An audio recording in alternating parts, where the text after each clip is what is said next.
Hello, my name is Paul Marchbanks, and this is Digging in the Dirt.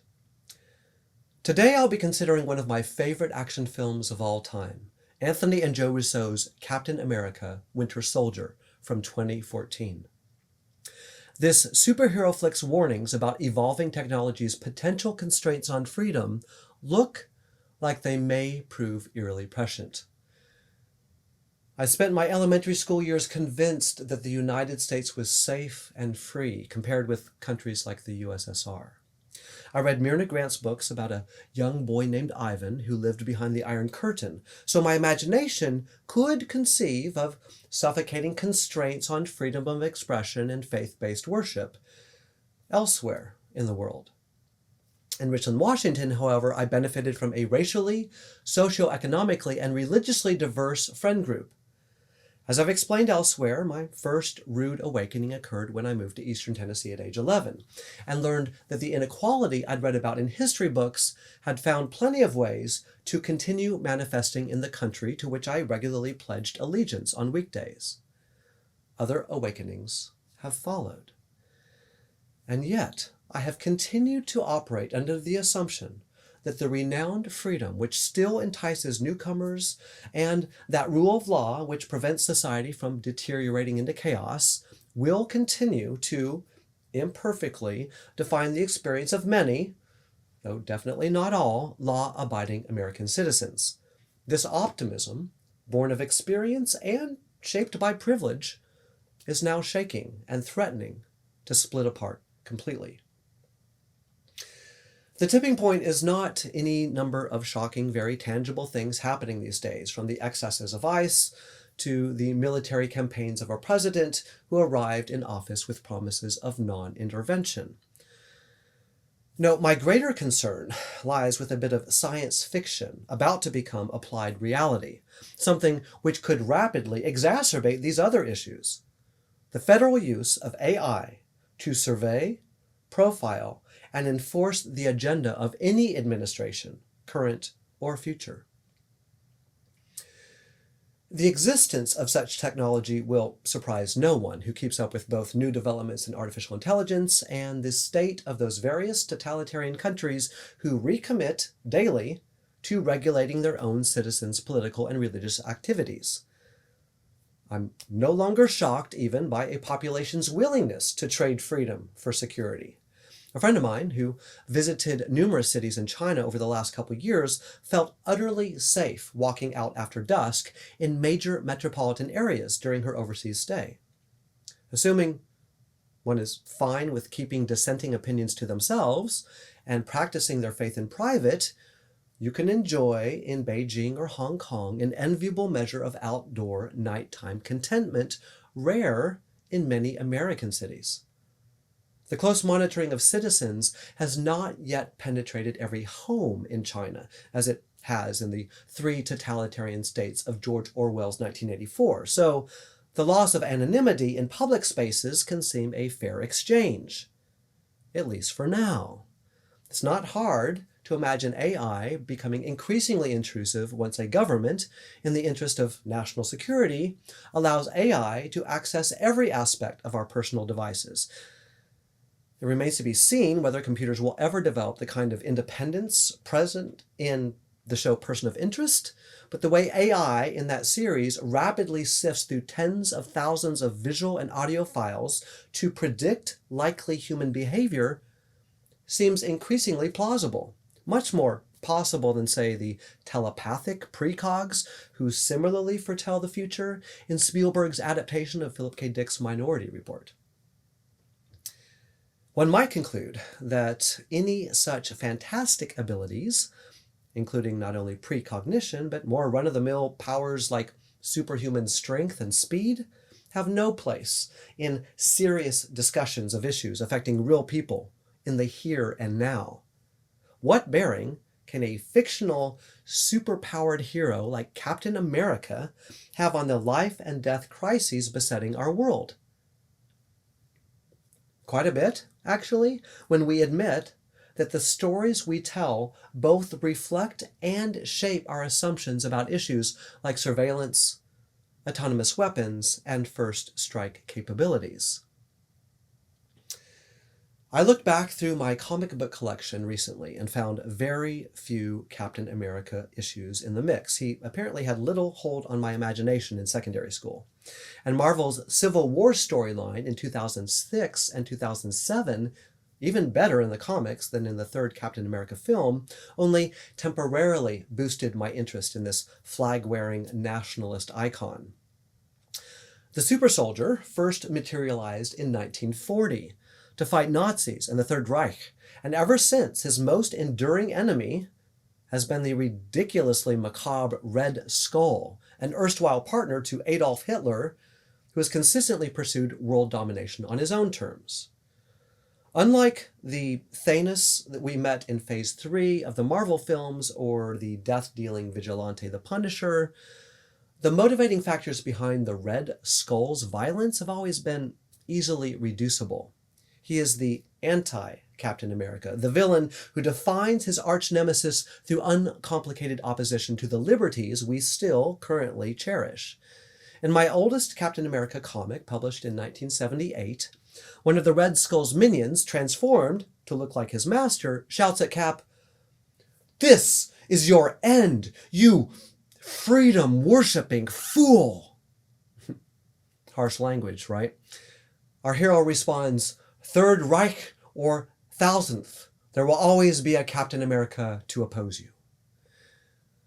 I'm not really surprised that this early childhood encounter with the hero inspired no follow-up. I was drawn to more nuanced dialogue and storylines. I'm not the only comic book collector to have sidelined one of our nation's earliest superheroes. Though Captain America was Timely Comics' top-selling superhero during the last years of World War II, the good Captain disappeared for over a decade. Captain America Comics stopped appearing on racks in 1950, and the character rarely appeared in the Captain America's Weird Tales comics that followed. An attempt to revive the character in 1953 to fight commies lasted only 3 issues. Not until 1964 did Captain America return, this time in issue number 4 of The Avengers, with a new backstory that placed him in ice and suspended animation for the years he was off the radar. And still, he remained uninteresting to me right up until issue number 332, written by Mark Grunwald and released the summer of 1987. In this storyline, Captain America visits the Comrade-in-Chief of Human Resources Research to question federal plans to develop a new breed of super soldier by partnering with a known criminal. Soon thereafter, Captain America is told he must allow all of his heroic activities to be coordinated and assigned by a federal committee, since he signed a contract to this effect during World War II. After considerable reflection, Steve Rogers, the man behind the mask, decides to give up the shield and costume he wears because he refuses to yield to bureaucratic whim and whatever agenda the current administration will turn into policy. He himself is a dangerous weapon, and he refuses to give politicians the right to point him at whatever they deem the ennemi du jour.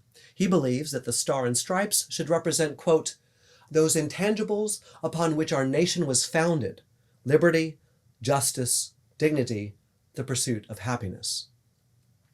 His replacement, John Walker, steps into Cap's shoes in the next issue and swears to a slightly different set of ideals, promising to defend liberty, justice, and the American way.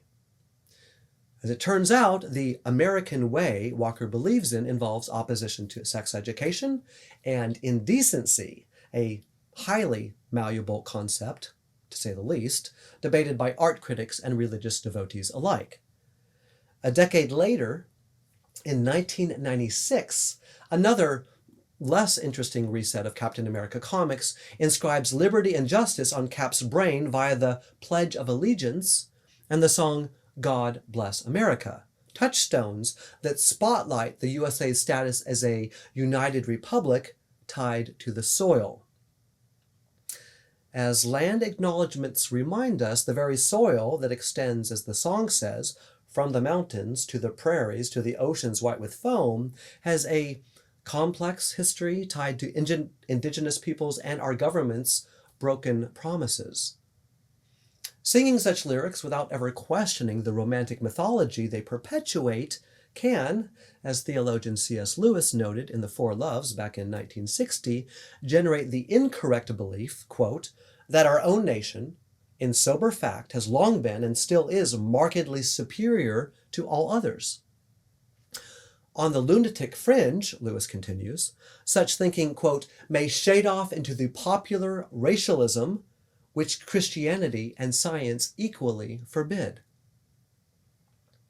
The racial dimension of nationalism is one thing Ta-Nehisi Coates would emphasize after the Marvel Captain America film trilogy ran its course and Phase 3 of the Marvel films was done. During Coates' acclaimed run writing Captain America between the summers of 2018 and 2021. During this 3-year period, Coates also considered such related issues as immigration policy and law enforcement, setting the stage for the exceptional Falcon and Winter Soldier show on Disney Plus and the subpar Captain America Brave New World film in theaters. Captain America Winter Soldier from 12 years ago, Marvel's second Captain America film, directly tackles the AI issue with which I opened, a factor which has the potential to rapidly exacerbate the concerns about governmental overreach raised 3 decades ago by Mark Grunwald and more recently by Ta-Nehisi Coates. Just last week, immediately before launching an attack on Iran, the current administration began pulling out of a partnership between the Pentagon and AI company Anthropic because Anthropic wanted to, and here I'm quoting an article in the New York Times, quote, embed safeguards in its technology to prevent its use for mass domestic surveillance of Americans or its use in fully autonomous weapons with no human in the loop. Imagine that. An AI company with a conscience and an imagination, probably informed by old science fiction films, exploring the possible ramifications of both mass surveillance and autonomous AI. Our Defense Secretary is determined to deploy AI in military engagements and the creation of new weapons, and wants the freedom to use AI systems in whatever way the current administration considers to be legal. Instead of listing all the ways this could backfire, allow me to share details from an important conversation in the Russo brothers' first Marvel film to prime you for watching it.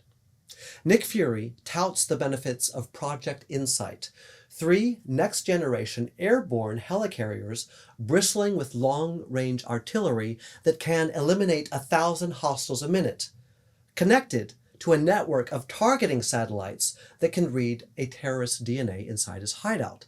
This technology, Fury boasts, will help them neutralize a lot of threats before they even happen. When Steve responds, thought the punishment usually came after the crime, Nick returns, we can't afford to wait that long. The best defense, in other words, is an anxious offense that behaves as if likelihood were certainty, taking lethal measures when some algorithm decides it prudent to do so. Captain America's response? This isn't freedom. This is fear. What do you think? Does this film's premise and plot seem preposterous? Or do we need more fictional, admittedly, for the time being, hyperbolic hypotheticals like this one to steer us away from self-destruction? What possible problems do you anticipate as we rush towards wider use of AI? And do you believe that fictional narratives can provide helpful commentaries and even correctives?